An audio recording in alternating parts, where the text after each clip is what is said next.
దేవుని గణనామానికి వందనాలండి. దేవుని నామంలో కూడి వచ్చిన ప్రియ సహోదరులందరికీ హృదయపూర్వక వందనాలు. మరి దేవుని మహా కృపను బట్టి ఈ భయంకరమైనటువంటి పరిస్థితుల్లో కూడా దేవుడు మనకు క్షేమాన్ని ఇచ్చి తన కృపలో భద్రపరుస్తూ మనల్ని ఎంతగానో ఆదరిస్తూ పోషిస్తున్న దేవాది దేవునికి వందనాలు, స్తుతులు, స్తోత్రాలు చెల్లించుకుంటున్నానండి.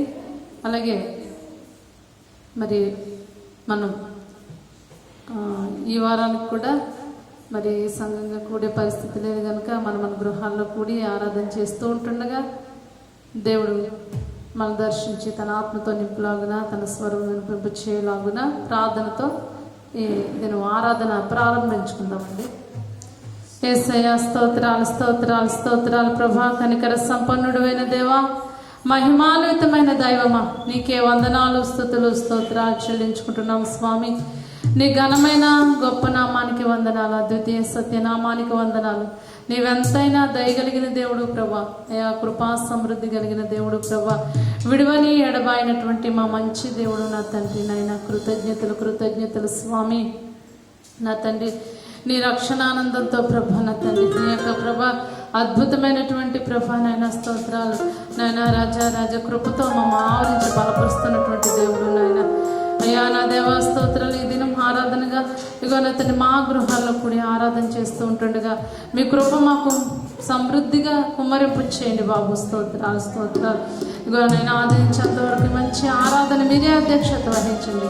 ప్రారంభ ప్రార్థన ముగింపు ప్రార్థన వరకు ఇగో నేను మీ ఆత్మ సహాయం, మీ ఆత్మ నడిపింపును అందించి మమ్మల్ని దర్శించి బలపరిచి నా తండ్రి ఆశీర్వాదకరంగా ప్రభా ఈ మంచి ఆరాధనంతయో జరిగింపచేసి కృపదా ఇచ్చేయమని నాయన భక్తి శ్రద్ధలతో ఆత్మతో సత్యంతో నేను ఆరాధించే కృపను మాకు దయచేయమని యేసయ్య నామములో నడుచున్నాము తండ్రి, ఆమేన్. పాట పాడుకుందామండి. పాట పాడి ఆరాధన ప్రారంభిద్దాం.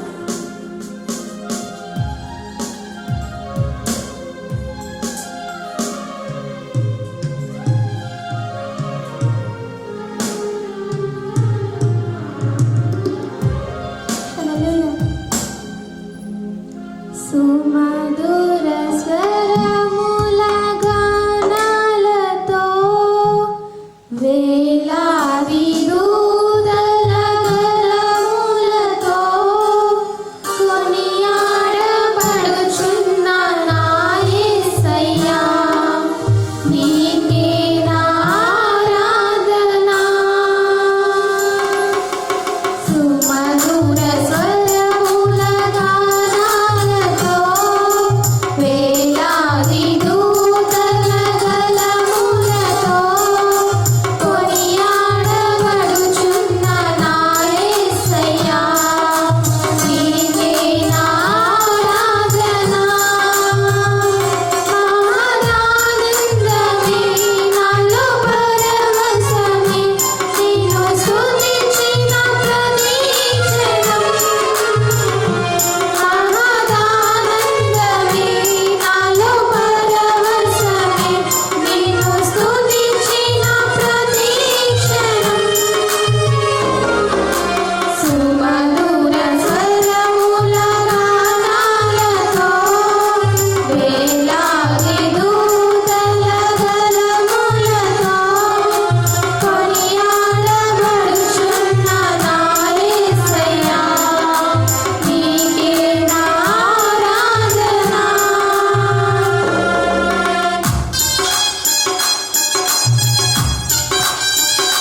హల్లెలూయా. అందరు లేచి నిలబడదామండి. అందరు లేచి నిలబడి మీ బైబిల్ గ్రంథాలు తెరిచి కీర్తన గ్రంథము 119 కీర్తన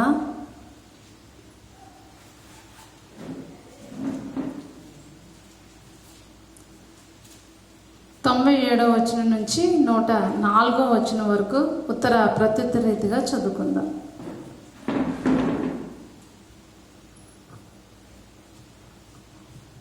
నీ ధర్మశాస్త్రం నాకెంతో ప్రియముగా ఉన్నది. దినమెల్లా నేను దాన్ని ధ్యానించుచున్నాను. నీ ఆజ్ఞలు నిత్యము నాకు తోడుగా నున్నవి. నా శత్రువుల నుంచిన జ్ఞానము అవి నాకు కలుగజేయుచున్నవి. నీ శాసనములను నేను ధ్యానించుచున్నాను. కావున నా బోధకులందరికంటే నాకు విశేష జ్ఞానం కలదు. నీ ఉపదేశములను నేను లక్ష్యం చేయుచున్నాను. కావున వృద్ధుల కంటే నాకు విశేష జ్ఞానం కలదు. నేను నీ వాక్యం అనుసరించినట్లు దుష్ట మార్గములన్నింటిలో నుండి నా పాదములు తొలగించుకొంచున్నాను. నీవు నాకు బోధించితివి గనుక నీ న్యాయ విధుల నుండి నేను తొలగి ఉన్నాను. నీ వాక్యములు నా జీవోకి ఎంతో మధురములు. అవి నా నోటికి తేనెకంటి తీపిగా నున్నవి. నీ ఉపదేశం వల్ల నాకు వివేకం కలిగెను. తప్పు మార్గములన్నీ నాకు సహ్యములైన. దేవుడి పరిశుద్ధ వాక్యాన్ని దీవించును గాక. హల్లెలూయా. మరి గత కొన్ని వారాలుగా మనం చక్కగా మరి అద్భుతమైనటువంటి ఈ యొక్క 119వ కీర్తన వాక్య భాగంలో నుండి అనేకమైన అమూల్యమైన విషయాలు నేర్చుకుంటూ ఉన్నాము. అలాగే ఈ వారం కూడా దేవుడు మనతో మాట్లాడుతూ ఉంటుండగా శ్రద్ధగా మనం నేర్చుకుందామండి. నీ ధర్మశాస్త్రం నాకెంతో ప్రియముగానున్నది. దినమెల్లా నేను దాన్ని ధ్యానించుచున్నాను అని భక్తుడు చెప్తా ఉన్నాడు.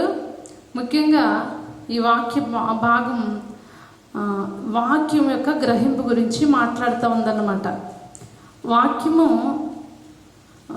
మనం మరి చదివితే కాదు, వింటే కాదు, వాక్యాన్ని మనం ధ్యానించాలి. వాక్యాన్ని మనము మన వాక్యాన్ని మనం అనుసరించాలి. వాక్యం యొక్క మరి అనుభవాన్ని, అంటే వాక్యాన్ని మనం ఏం చేయాలనంటే మనం దాన్ని పాటించి దాన్ని అనుభవించి ఉండాలన్నమాట. అదే ఈ యొక్క భాగం మనతో మాట్లాడుతూ ఉంది. నీ ఆజ్ఞలు నిత్యము నాకు తోడుగానున్నవి. నా శత్రువులను మించిన జ్ఞానము అవి నాకు కలుగజేయుచున్నవి అంటున్నాడు.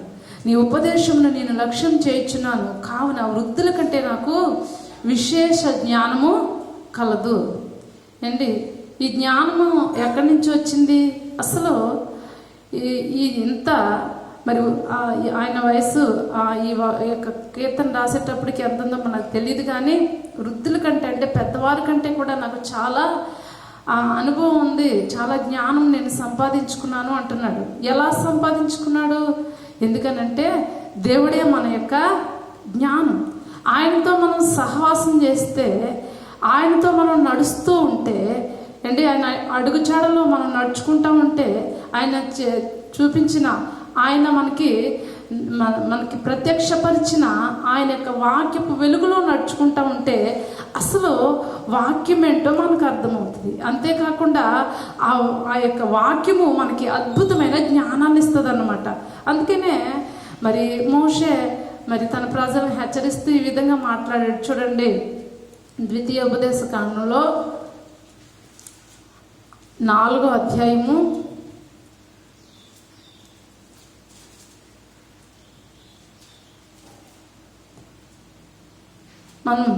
6వ వచనాన్ని చదువుకుంటే, ఈ కట్టడలన్నిటినీ మీరు గైకొని అనుసరింపవలను. వాటిని గూర్చి విను జనముల దృష్టికి అదే మీకు జ్ఞానము. ఏంటంటే జ్ఞానము? జ్ఞానము అని అంటే వాక్యాన్ని మనం అనుసరించి నడుచుకోవడమే. నేను మరి దేవుని యొక్క ప్రేమను కలిగి ఉన్నాను, నేను దేవుని బిడ్డని అని మనం చెప్పుకోని అవసరం లేదు. ఎందుకనంటే పౌలు భక్తుడు చెప్తాడు కదా, మనుషులందరూ చూస్తూ ఉన్న విన్నునట్టి చూస్తున్నట్టి సువార్త పత్రికలు మీరే కారా అని అండి.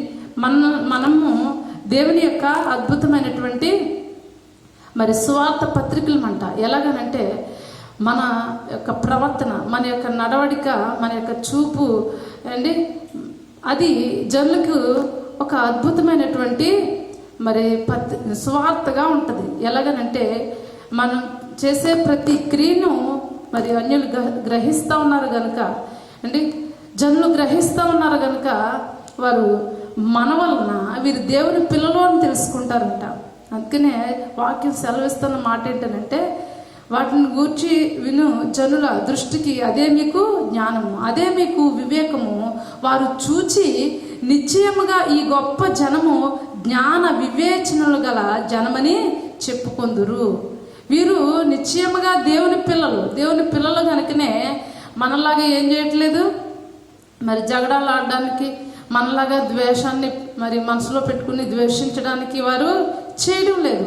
మనలాగా వారు మరి వాదానికి అదే యుద్ధానికి దిగడం లేదు. తర్వాత వారికి నష్టం కలిగినా కానీ మరి దేవుని యొక్క సత్యాన్ని విడివక ఉన్నారు కనుక వీరు నిశ్చయంగా దేవుని పిల్లలను తెలుసుకుంటారంట. ఆ విధంగా వాక్యాన్ని మనం జీవించాలి అండి. వాక్యం యొక్క అద్భుతమైనటువంటి గ్రహింపును మనం కలిగి ఉండాలి. ఇదే మనకి జ్ఞానము అని చెప్తా ఉంది అండి. ఇదే మనకి జ్ఞానము.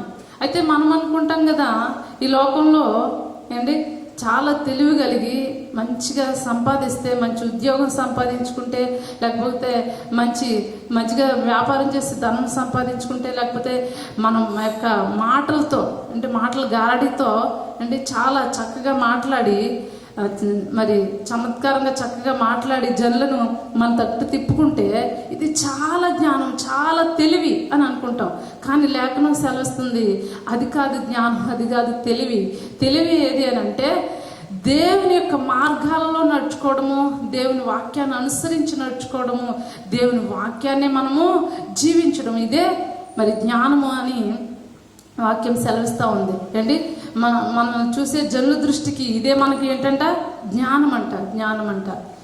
ఆ తర్వాత నేను నీ వాక్యం అనుసరించినట్లు దుష్ట మార్గంలో నుండి నా పాదములు తొలగించుకుంటున్నాను అంటున్నాడు అండి. మరి వాక్యము సత్యమైనది కదా, అది ఏమాత్రం అవినీతిని నెరవేర్చజాలదు అండి. అందుకనే మరి వాక్యం సెలవిస్తూ ఉంది, మరి విశ్వాసకి అవిశ్వాసతో జోడుగా ఉండకూడదంట అండి. అవిశ్వాసకి విశ్వాసతో పాలు లేదు కనుక ఏమాత్రం దుర్నీతికి నీతితో సాంగత్యము లేనే లేదు కనుక అంటే నీ వాక్యం అనుసరించినట్లు దుష్ట మార్గములన్నింటిలో వచ్చిన పాదాలు, ఎందుకంటే వాక్యమే మన ఇదే లేఖన భాగం మనకు సెలవిస్తూ ఉంది కదా, చెప్తా ఉంది కదా, నీ వాక్యము నా పాదములకు వెలుగు, నా త్రోవకు వెలుగని. ఈ వెలుగైనటువంటి మార్గంలో మనం నడుస్తూ ఉన్నప్పుడు సమస్తమైనటువంటి చెడు మార్గాల నుంచి మనల్ని ఏం చేస్తుంది, తప్పిస్తుంది. సరైన త్రోవలోనే మనల్ని ఇది నడిపిస్తుంది.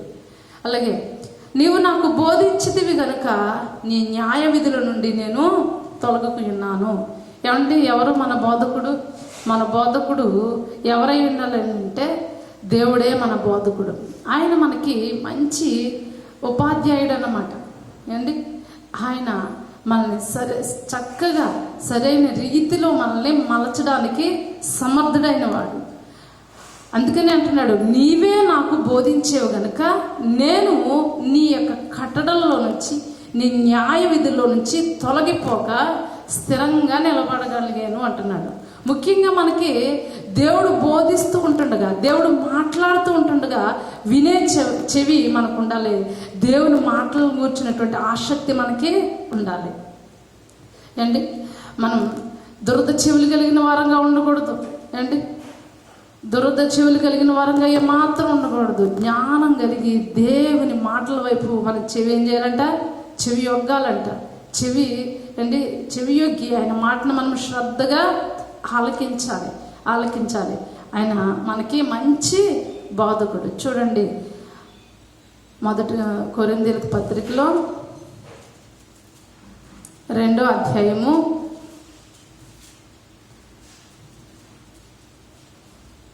13వ వచనం చెప్తా ఉంది, మనుష్య జ్ఞానము నేర్పు మాటలతో గాక ఆత్మ సంబంధమైన సంగతులను ఆత్మ సంబంధమైన సంగతులతో సరిచూచుచు ఆత్మ నేర్పు మాటలతో వీటిని గూర్చియే మేము బోధించుచున్నాము. ఏంటండి? మనుష్య జ్ఞానం నేర్పే జ్ఞానం కాదు. ఏంటి? మనుష్య జ్ఞానం నేర్పించే మాటలు కాదు, ఆత్మ సంబంధమైన జ్ఞానము. ఈ జ్ఞానము ఎలా వస్తుంది? ఎవరు నేర్పిస్తారంటే అండి, దేవుడే మనకి నేర్పిస్తాడు. అందుకనే వాక్యం సెలవిస్తూ ఉంది, ఆత్మ సంబంధమైన సంగతులను ఆత్మ సంబంధమైన సంగతులతోనే సరిచూచుచు ఆత్మ నేర్పు మాటలతో అండి వీటిని గురించి మేము బోధించుచున్నాము. ఆత్మదేవుడు మనకి బోధించేవాడైనాడు. ఆత్మదేవుడు మనకి మంచి బోధకుడై ఉన్నాడు. ఆయన బోధలో మనము నడుచుకోవాలి. ఆయన బోధనే మనం ఏం చేయాలండి? చెవియొగ్గాలి. ఆయన బోధకి మనము చెవియొగ్గాలి. మన అండి ఈ లోకంలో ఉన్నటువంటి లౌకిక జ్ఞానం కాదు అండి ఇది. మనకేమాత్రం ఈ లోకంలో ఒకవేళ ఉపయోగకరంగా మనకు కనబడినట్లుగా ఉంటే ఉండవచ్చును, కానీ అది ఏమాత్రం మనకు ప్రయోజనకరం కానే కాదు. దేవుని యొక్క జ్ఞానము ఈ లోక జీవితంలోనూ, అలాగే మన యొక్క మరి ఆత్మీయ జీవితంలో, ఆ తర్వాత మన పరమునకు తీసుకెళ్లే ఆ అద్భుతమైనటువంటి జ్ఞానం అనేది పరమునకు ఎక్కిపోవడం ఎలాగో బుద్ధిమంతుడు ఏం చేస్తాడంటండి, మరి పరమునకు ఎక్కిపోవడం ఎలాగో నేర్చుకుంటాడంట. అది నేర్చుకోవాలంటే ఏం చేయాలి? దేవుని యొక్క ఆత్మ సంబంధమైన జ్ఞానాన్ని మనము సంపాదించుకోవాలి. అప్పుడే అండి ఈ లోకంలోనూ అండి పరలోకంలో కూడా మనము చాలా ఆశీర్వాదకరంగా ఉండగలం.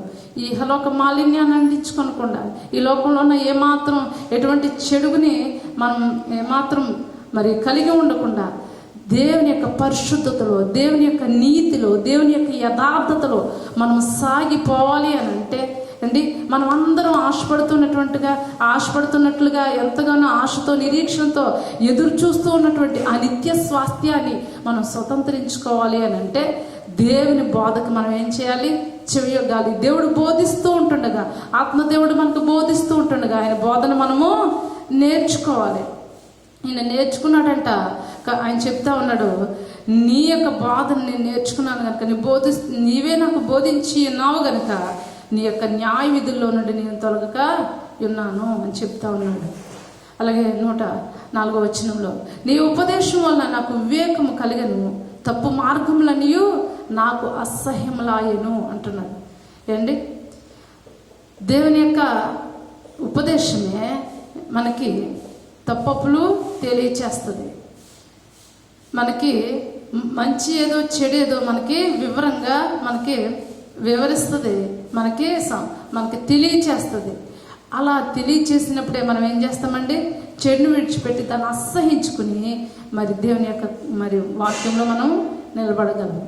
ఆ విధంగా దేవాది దేవుని సన్నిధిలో ఈ భక్తుడు చెప్తూ ఉన్నట్లుగా, దావీదు భక్తుడు చెప్తూ ఉన్నట్లుగా మరి దేవుని యొక్క ఉపదేశాన్ని మనం సంపూర్ణంగా అంగీకరించడానికి ఆశ కలిగి, శ్రద్ధతో, ఆసక్తితో, పూర్ణ హృదయంతో గైకొని నడుచుకోవడానికి దేవుడు మనకి సహాయం చేయనుగాక. ఈ కొద్ది మాటలు దేవుడు దీవించునుగాక. ఆమేన్. ఆమేన్. హల్లెలూయా. స్తోత్రాలు ప్రభా. కనికర సంపన్నుడా, కృపామయుడా, జీవం కలిగిన దేవా, స్తోత్రాలు ప్రభా. అత్యున్నతుడా, అతి పరిశుద్ధుడానికి స్తోత్రం ప్రభా. జీవం కలిగిన దేవానికి స్తోత్రాలు ప్రభా. నా తండ్రి, అద్వితీయ సత్యనాథుడా, అత్యున్నతుడా, అతి పరిశుద్ధుడానికి స్తోత్రం తండ్రి.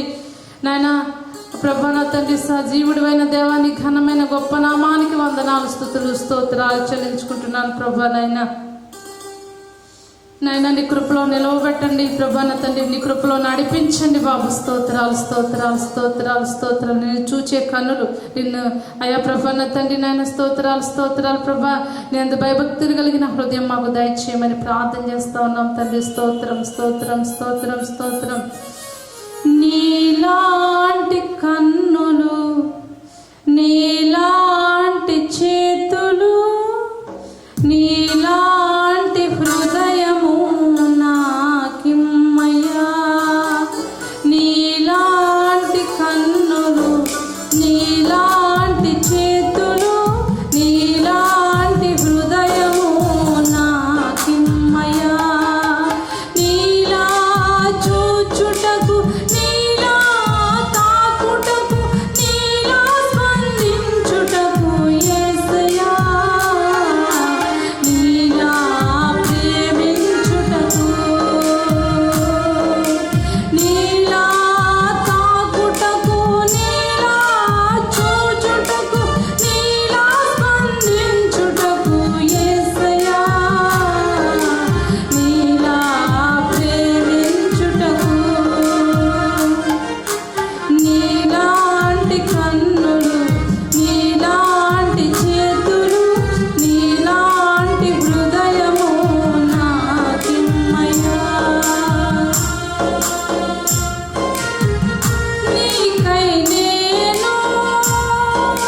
నా తండ్రి నీ యొక్క ప్రభు వాక్యము ప్రభ నా తండ్రి నాయన నా జీవితంలో నేను స్తోత్రాన్ని నేను అనుసరించాలి ప్రభ నా తండ్రి. నేను ఇతరులకి నేను నా జీవితం యొక్క స్వార్థగా ఉండాలి స్వామి. స్తోత్రాలు అటువంటి ప్రభ నా తండ్రి యథార్థమైనటువంటి నాయన స్తోత్రాలు ప్రభ జీవితం నాకు దయచేయండి. నీ ఉపదేశాన్ని నేను అనుసరించడానికి నాయన నా మంచి బతుకుడా నువ్వు నేర్పిస్తూ ఉంటుండగా నేర్చుకునే మనస్సు దయచేయండి, కృప దయచేయండి నా తండ్రి. ఇంకా మాలో దాగి ఉన్న నుడితా మంచడా సమస్తము తొలగించి కృపతో నింపి బలపరచమని నాయన యథార్థమైన శుద్ధ హృదయంతో ఆరాధించడానికి కృప దయచేయమని నజరేయుడైన యేసు నామములో నడుచున్నాం తండ్రి.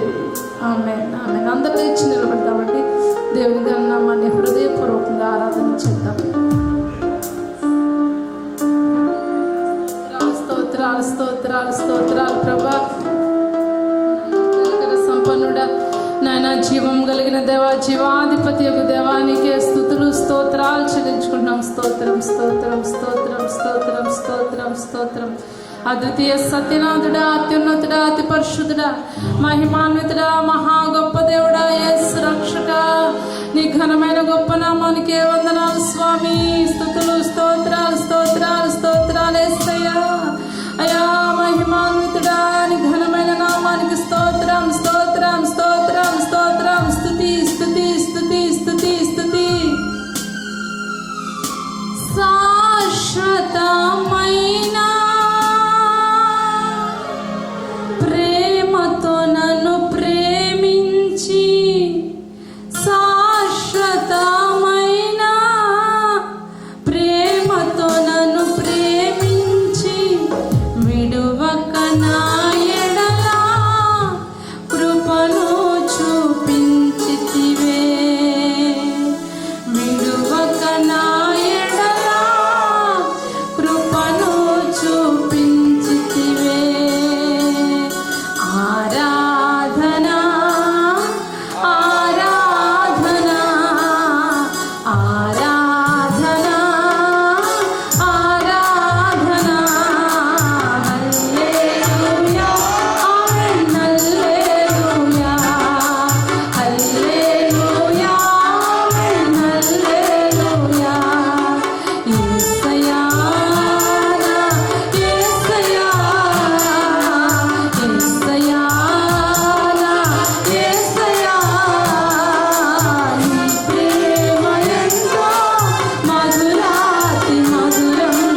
స్తోత్రాలు. శాశ్వతమైన ప్రేమతో మమ్మల్ని ప్రేమించిన మా దేవుడు ప్రభా, సర్వ కృపానిధి దేవుడు నాయన, నీ ఘనమైన గొప్ప నామానికి హృదయపూర్వక వందనాలు, స్తుతులు, స్తోత్రాలు.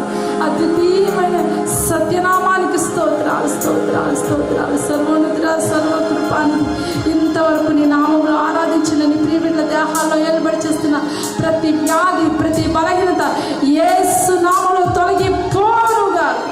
అయ్యా, నేను స్వస్థపరిచి యెహోవాను నేనే సెలవిచ్చిన సజీవుడైన యేసు నామములో ఆ దేహాలలో సంపూర్ణ స్వస్థత కలుగునుగాక, సంపూర్ణ ఆరోగ్యం కలుగునుగాక. అయ్యా, నీ పిల్లలపై ఏర్పడి చేస్తున్న సమస్త అశాంతి, అసమాధానం యేసు నామములో తొలగిపోనుగాక. అయ్యా, సమాధానకర్త అయిన యేసు నామములో ఇప్పుడే సంపూర్ణ అయ్యా నెమ్మది కలుగునుగాక, సంపూర్ణ సమాధానం కలుగునుగాక. అయ్యా, నీ పిల్లలపై ఏర్పడి చేస్తున్న సమస్త చీకటి కార్యాలు, అపవాది కార్యాలు, పితరుల శాపం యేసు నామములో తొలగిపోనుగాక. అయ్యా, అయ్యా తన శత్రు బలముపై అధికారం ఇచ్చిన సజీవుడైన యేసు నామములో సంపూర్ణ స్వస్థత, విడుదల కలుగునుగాక. అయ్యా, సమస్తమైన అయ్యా నా తండ్రి అపవాది కార్యాల నుంచి నైనా విగ్రహ శక్తుల ప్రభావం నుంచి సంపూర్ణ విడుదల కలుగునుగాక. సజీవుడా, మహోన్నతుడా, నీ ఘనమైన గొప్ప నామానికి వందనాలు, స్తుతులు చెల్లించుకున్నాను. నిష్ప్రయోజనాలైన దాసురాలు స్వామి, నీ సన్నిధిలో సమస్త ఘనత, మహిమ, ప్రభావం మీకు ఆరోపిస్తూ మా ఆరాధన దయతో అంగీకరించమని నజరేయుడైన యేసు నామమున అడుగుచున్నాం తండ్రి.